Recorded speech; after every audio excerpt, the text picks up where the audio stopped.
Reading through the Bible in a year, August 13th. 1 Samuel chapter 3, Romans chapter 3, Jeremiah 41, and Psalm 17. Now, the boy Samuel was ministering to Yahweh in the presence of Eli, and the word of Yahweh was rare in those days. There was no frequent vision. At that time, Eli, whose eyesight had begun to grow dim so that he could not see, was lying down in his own place. The lamp of God had not yet gone out, and Samuel was lying down in the temple of Yahweh, where the ark of God was. Then Yahweh called Samuel, and he said, "Here I am." And he ran to Eli and said to him, "Here I am, for you called me." But he said, I did not call. Lie down again. So he went and lay down. And Yahweh called Samuel again, "Samuel." And Samuel arose and went to Eli and said, "Here I am, for you called me." But he said, "I did not call, my son. Lie down again." Now Samuel did not yet know Yahweh, and the word of Yahweh had not been revealed to him. And Yahweh called Samuel again the third time, and he arose and went to Eli and said, "Here I am, for you called me." Then Eli perceived that it was Yahweh calling the boy. Therefore Eli said to Samuel, "Go, lie down, and if he calls you, you shall say, 'Speak, Yahweh,' for your servant hears." So Samuel went and lay down in his place, and Yahweh came and stood, calling as at other times, "Samuel, Samuel." And Samuel said, "Speak, for your servant hears." Then Yahweh said to Samuel, "Behold, I am about to do a thing in Israel, at which the two ears of everyone who hears it will tingle. On that day I will fulfill against Eli all that I have spoken concerning his house from beginning to end. And I declare to him that I am about to punish his house forever for the iniquity that he knew, because his sons were blaspheming God. And he did not restrain them. Therefore I swear to the house of Eli that the iniquity of Eli's house shall not be atoned for by sacrifice or offering forever." Samuel lay until morning. Then he opened the doors of the house of Yahweh. And Samuel was afraid to tell the vision to Eli. But Eli called Samuel and said, "Samuel, my son." He said, "Here I am." And Eli said, "What is it that he told you? Do not hide it from me. May God do so to you and more also, if you hide anything from me of all that he told you." So Samuel told him everything and hid nothing from him. And he said, "It is Yahweh. Let him do what seems good to him." And Samuel grew, and Yahweh was with him, and let none of his words fall to the ground. And all Israel, from Dan to Beersheba, knew that Samuel was established as a prophet of Yahweh. And Yahweh appeared again at Shiloh, for Yahweh revealed himself to Samuel at Shiloh by the word of Yahweh. And that is all the notes to here.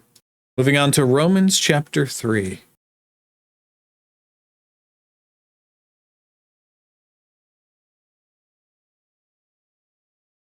Paul continues now. Then what advantage has the Jew? Or what is the value of circumcision? We talked about that before. Circumcision is an example of the Jewish faith. What benefit does someone who is a Jew have? Well, much in every way. To begin with, the Jews were entrusted with the oracles of God. This is the teaching of God. This is the law of God handed down through Moses. Well, what if some were unfaithful? Does their faithlessness nullify the faithfulness of God? By no means. Let God be true, though everyone be a liar. As it is written, that you may be justified in your words and prevail when you are judged.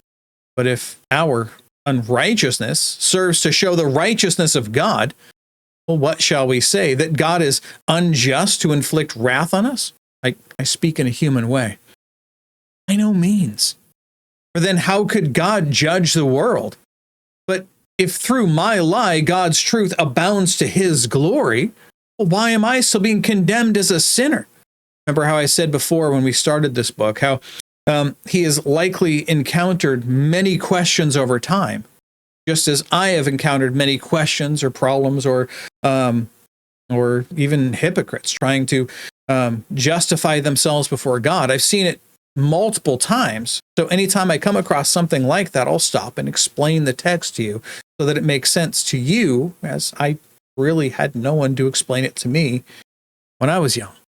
I had to, by young, I mean young in the faith. I'm real old. And so that's how that works. Anyway, continuing on. This is another example of what I meant before when I said Paul is going to kind of head off at the pass all of these questions or concerns. Again, he doesn't know how long it'll be until he gets to Rome to visit these people. So he's sending them, like I said, this instruction manual in Christian living and theology. Let's continue on. Back to his question in verse 5. But if our unrighteousness serves to show the righteousness of God, what shall we say? That God is unrighteous to inflict wrath on us? Again, he says, I speak in a human way. By no means, for then how could God judge the world? Another question, but if through my lie, God's truth abounds to his glory, well, why am I still condemned as a sinner? I not do evil that good may come, as some slanderously charge us with saying, their condemnation is just. Reading the note here from the Reformation Study Bible. Two related questions are presented here. The first question voices an objection. If people's unrighteousness is an occasion for the righteousness of God to act, does that not make it unrighteous of God to execute his wrath on unrighteousness? Paul's answer is brief. It is a given that God is going to judge the world and that his judgment will be just. And the second question, Paul is reducing the objection to an absurd conclusion. If God somehow accepts the unrighteousness that is an occasion for his mercy, should he not welcome even more acts of unrighteousness from us? This conclusion is foolish. God's good ends do not justify mankind's evil means. Continuing on. Well, what then? Are the Jews any better off? No, not at all. For we have already charged that all, both Jews and Greeks, are under sin. We read that in chapter 1. As it is written, no one is righteous. No, not one. Not the Jews are righteous, but everyone else is unrighteous. It's literally no one.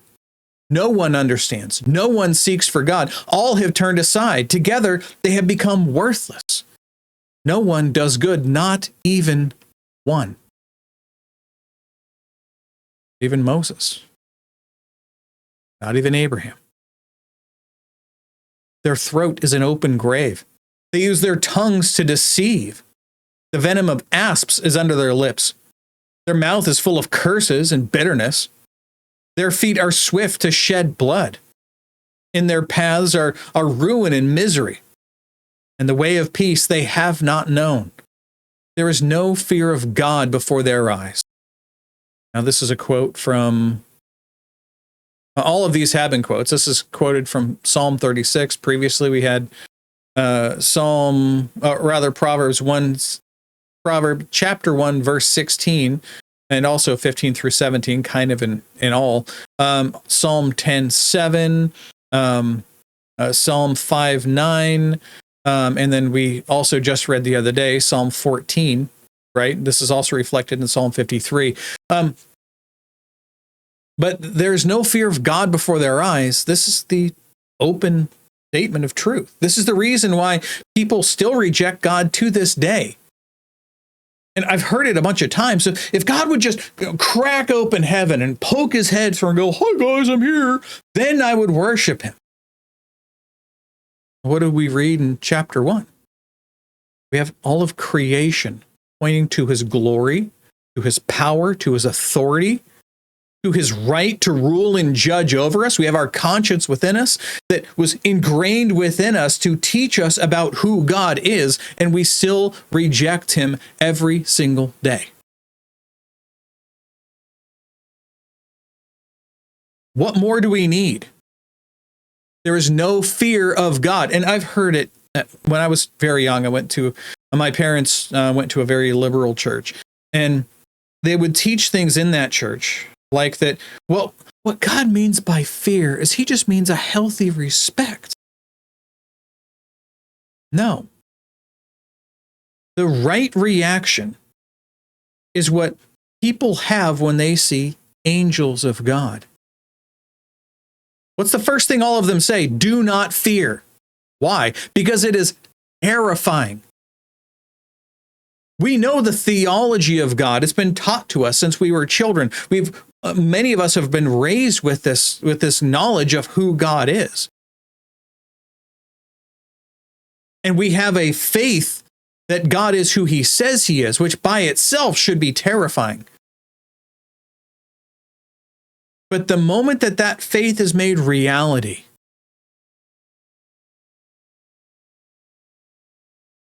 what did the husband of Elizabeth say? We will surely die. Why? I mean, not Elizabeth, my bad. The father, I always get the names wrong. The father of Samson. He said, we will surely die. Why? Because they have seen God. We don't deserve to live.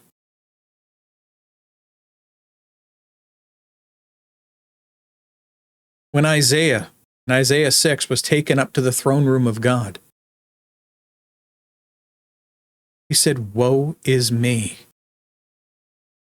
Why? He immediately recognized his sin and the truthfulness of God and the fact that he did not belong there. The fear of God is the gateway to all wisdom and understanding of the text of Scripture and who God is. He's presented it to us in his text, and still we balk at it. We fight with it. We choose not to believe in the God of Scripture. Why? Because to believe in the God of Scripture is to believe that he is who he says he is, and that is terrifying. If people believed even the smallest amount of who God actually is, of how he declares himself to be in Scripture, they wouldn't move. They wouldn't speak. They would try to refrain from thinking, knowing that even their thought life, as Jesus declared to us in Matthew chapter 5, even their thought life is judged as if they had actually completed the acts. This is our God. This is why it is so important to recognize the unfathomable truth of this line. There is no fear of God before their eyes. If they feared God, all they would ever do is try to live their lives in a way that would glorify him. Abraham absolutely believed and trusted in God. He still slept with Hagar. He still lied to, he still had his wife lie to people to say that he's his, that they're brother and sister, even though they were stepbrother, but that's how things were then. But to lie about the relationship because he was afraid that the people would kill him. But if he trusted in God, then he would know that God would take care of him and that he would survive because God has made him promises. Moses also violated the word of God and struck the rock when he was told not to. Again, he is the representative of God before the people. He was told to do these things specifically, say these things specifically, and he violated that. He struck the rock when he was told to just speak to the rock. And what he spoke was, let us produce this water for you, as if he was the one to have the power to do it. In that moment, there was no fear of God before his eyes. He had become comfortable in his relationship with God. Is God good? Yes. Is he kind? He can be. But is he safe? Never. I think that's probably the only good line that came out of The Lion, the Witch, and the Wardrobe. There's some other things, but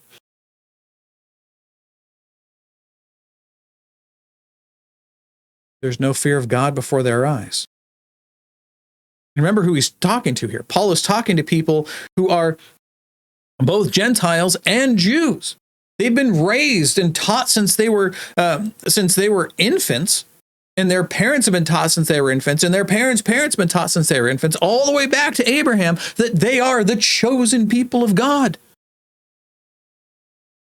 Therefore, their understanding of who God is that he's got a special plan just for them. And only for them. That's why they hated the Gentiles. Because the Gentiles were not God's chosen people.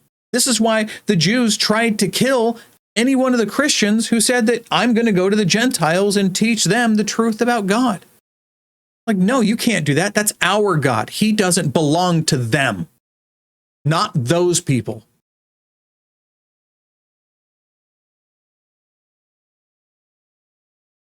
This is who he's talking to. Now, many of them have become Christians. Some are just followers. Pew warmers. They're hoping to get the benefits of Christianity without actually serving the God of Christianity. And so these inflammatory statements that he's sending are the truth, unadulterated. Again, he's not going to be able to be there for years. And so he's writing this ahead of time to prepare them, to tell them the truth about who God is and Christianity. These are the people to whom he's writing. So when he says, no one is righteous, this is an affront to those Jews who believe that they are righteous simply by being born of the right genetic line. They believe that they are chosen by God, so they don't have to seek him. They're automatically grandfathered in because of their lineage through Abraham. This is why he goes through all of this text, reminding them repeatedly that Scripture tells us that no one is good or justified before God. Picking back up here in verse 19. Now we know that whatever the law says, it speaks to those who are under the law, so that every mouth may be stopped and the whole world may be held accountable to God. For by works of the law, no human being will be justified in his sight, since through the law comes knowledge of sin. This is the next stake right into the heart of Jewish thought. They thought, well, we have the law. We follow the law. It's a rule list. That's all it is. You just keep the rules and God will be fine with you. Is that what God says? No.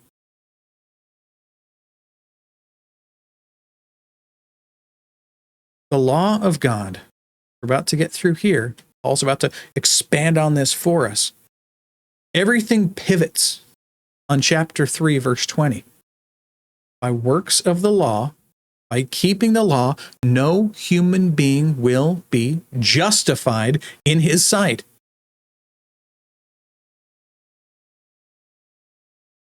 Through the law comes knowledge of sin. Verse 21. But now, the righteousness of God has been manifested, revealed, apart from the law, although the law and prophets bear witness to it. The righteousness of God through faith in Jesus Christ for all who believe, for there is no distinction for all, Jews and Gentiles. Everybody who exists, every human being is either a Jew or a Gentile, have sinned and fall short of the glory of God and are justified by his grace as a gift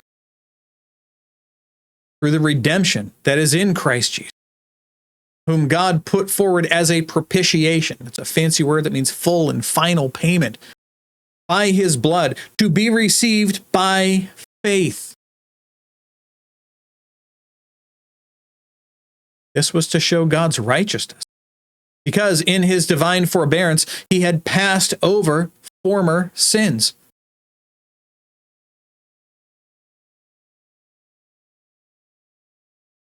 I'm going to read this again because it's important. The law stood for generations. Now, the law existed, the law of God existed before Moses, before it was codified through Moses, right? We see even Job, who many people believe was a contemporary with Noah, right? Even he observed God's law. He gave sacrifices to God.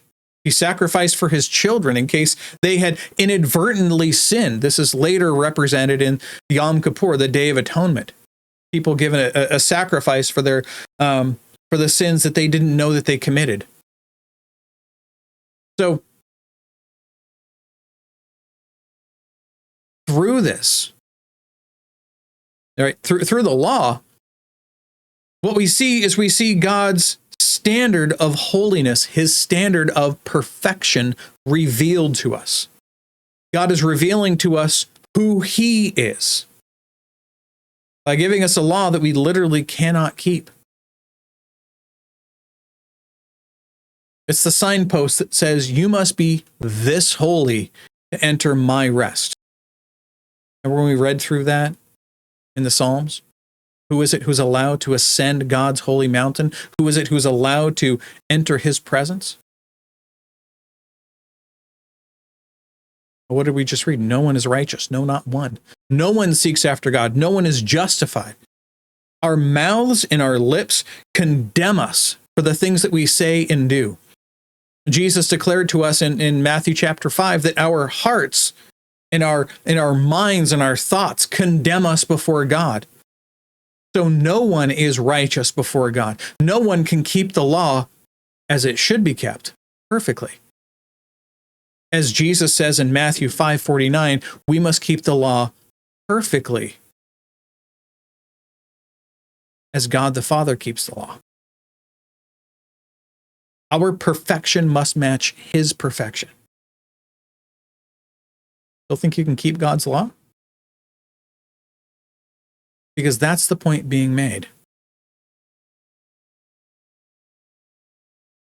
That's the standard of holiness. And that's what the law of God does for us. It points to us to remind us that we have a lot of things that we have to do, that, we that point to the fact that we can't keep this law. So what is left? What is left for the first century Jew? What is left for the Jews who are being first delivered into the promised land, who just had the law handed to them? They realize that they cannot keep the law, so they trust in the promise of God that he's going to send his deliverer, this Christ of God, the Mashiach, the Messiah of God, promised in Genesis chapter 3. Once that is delivered, we will trust in the one who has come. They haven't had that yet. So they trust in the one who is to come, that he will be the one to take away their sins, that he will be the one to step into the breach for them. Just as we, now that the Christ has come, put our faith in the finished work that he has completed on our behalf. It's the same God, the same message, Old Testament, New Testament, the whole way through. The law points to the fact that we are not holy before God because we can't keep it. What did the capital J Jews do? The ruling class, they shaved off the hard parts. They made it palatable for the people. It just says don't, look, I know it says don't commit adultery, right?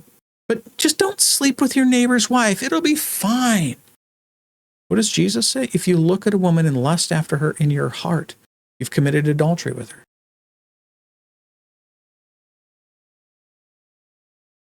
They say, no. It says don't kill somebody. You haven't killed anybody, right? No, you're fine before God. What does Jesus say? You look at someone and you say, you fool. You're an idiot. You're stupid. You're angry without just cause against somebody. You've committed murder in your heart.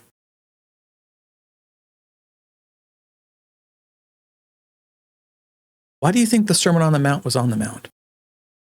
Why do you think the message that Jesus gave on that mount, or on that mountaintop, was that message? He's revealing to them the truth of the law that was lost over time. Bringing them back to the truth about himself and about who God is. That is why this is so important. Continuing on.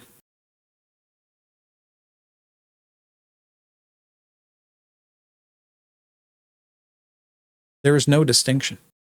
For all have sinned and fall short of the glory of God and are justified by his grace as a gift through the redemption that is in Christ Jesus, whom God put forward as a propitiation by his blood to be received by faith.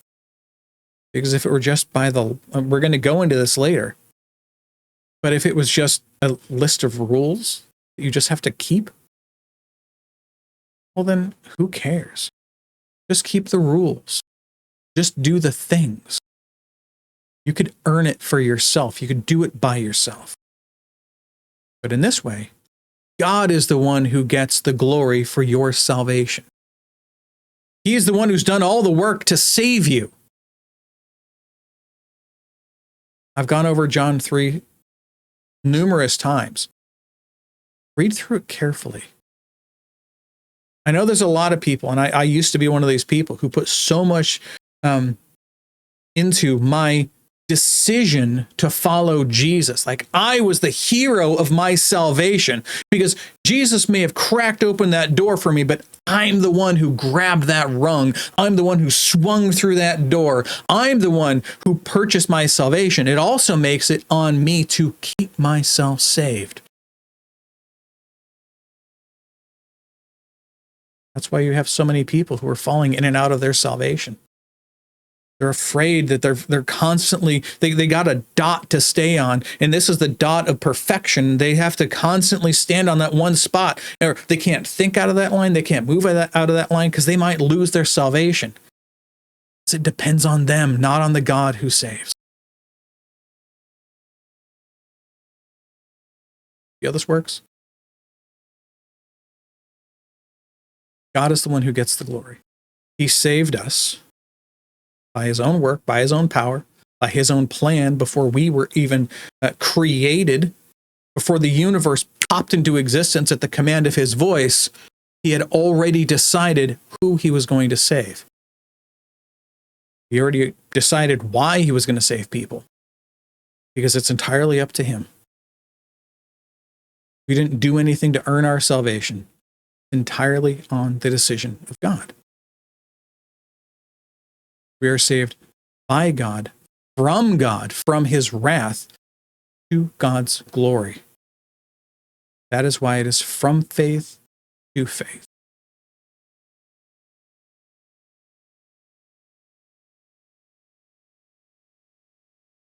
This was to show God's righteousness. Because in his divine forbearance, he passed over former sins. It was to show his righteousness at the present time, so that he might be just and the justifier of the one who has faith in Jesus. What becomes of our boasting? Excluded. Hold on here. By what kind of law are we saved? By a law of works? No, but by the law of faith. For we hold that one is justified apart from the works of the law. Or is God the God of the Jews only? Is he not the God of the Gentiles also? Yes, of Gentiles also. Since God is one who will justify the circumcised, those in the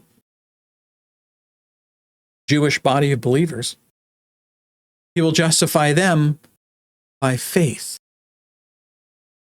Not through their adherence to the law.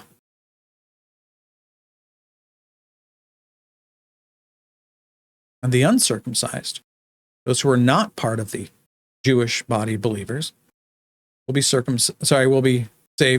through faith. Once again, or is God the God of the Jews only? No. Is he not the God of the Gentiles also? Yes, of Gentiles also, since God is one, who will justify the circumcised by faith and the uncircumcised through faith. Well, do we then overthrow the law by this faith? By no means.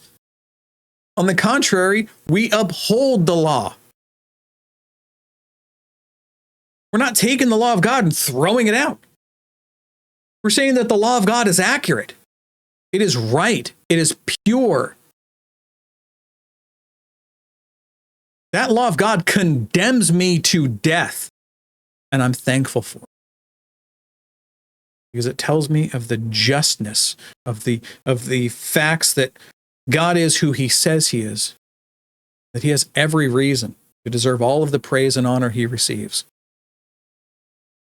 and that no one could keep that law except Jesus the Christ, who kept it in my place for me, was crucified, the only perfect human being to keep God's law on my behalf. He died in my place so that I may live. Jeremiah 41. Man, I love Romans. Oh, it's such a great book. Whew, this is a long one. Just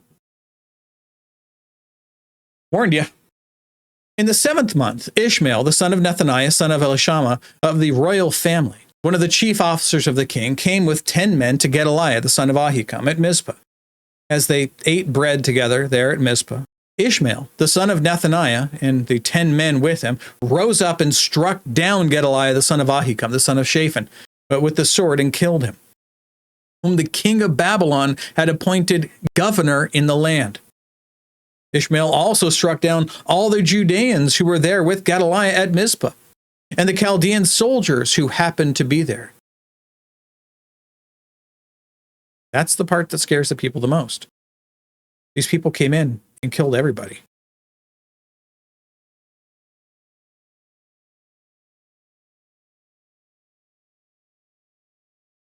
On the day after the murder of Gedaliah, before anyone knew of it, 80 men arrived from Shechem and Shiloh and Samaria, with their beards shaved and their clothes torn and their bodies gashed, bringing grain offerings and incense to present at the temple of Yahweh. It wasn't that they were in some battle, they were broken over what had happened, that God had abandoned his people because of their relentless sin. Maybe they're hoping that through their rough treatment of themselves and their many offerings that God will redeem Israel and bring them back. We don't know. But they're going to make an offering to Yahweh.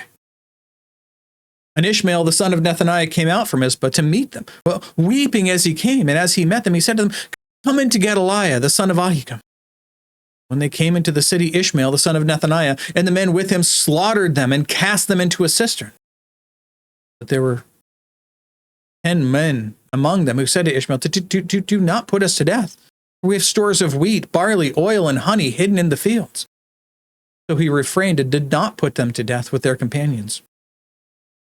Now the cistern into which Ishmael had thrown all of the bodies of the men, this is now corrupting the water of that cistern.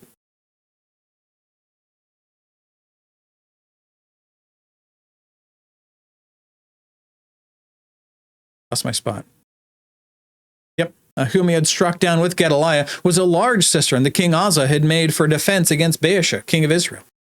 Ishmael, the son of Nethaniah, filled it with the slain.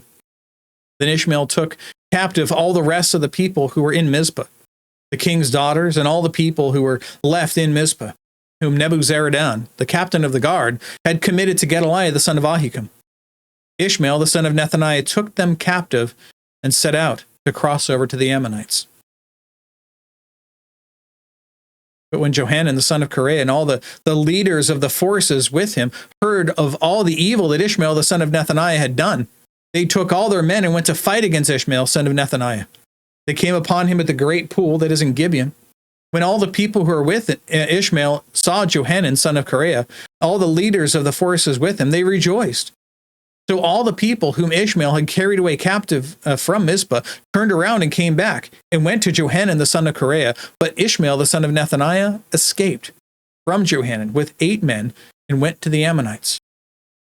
Then Johanan, the son of Kareah, and all the leaders of the forces with him took from Mizpah all the rest of the people whom he had recovered from Ishmael, the son of Nethaniah, after he had struck down Gedaliah, the son of Ahikam, soldiers, women, children, and eunuchs, whom Johanan had brought back from Gibeon.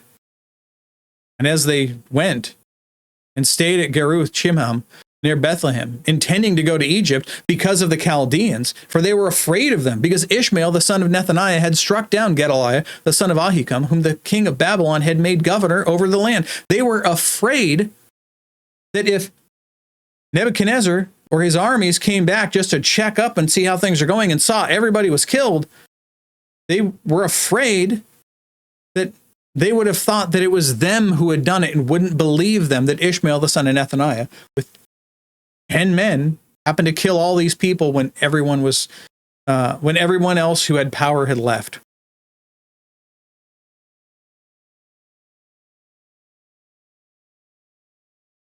This comes up tomorrow, and it's very important. Psalm 17.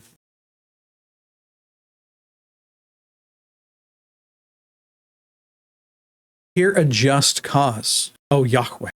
Attend to my cry. Give ear to my prayer from lips free from deceit. From your presence let my vindication come. Let your eyes behold the right. You have tried my heart. You have visited me by night. You have tested me, and you will find nothing. I have purposed that my mouth will not transgress. With regard to the works of man, by the word of your lips, I have avoided the ways of the violent. My steps have held fast to your paths. My feet have not slipped. I call upon you, for you will answer me, O God. Incline your ear to me. Hear my words. Wondrously show your steadfast love, O Savior of those who seek refuge from their adversaries at your right hand. Keep me as the apple of your eye. Hide me in the shadow of your wings from the wicked who do me violence, my deadly enemies who surround me. They close their hearts to pity. With their mouths they speak arrogantly. They have now surrounded our steps.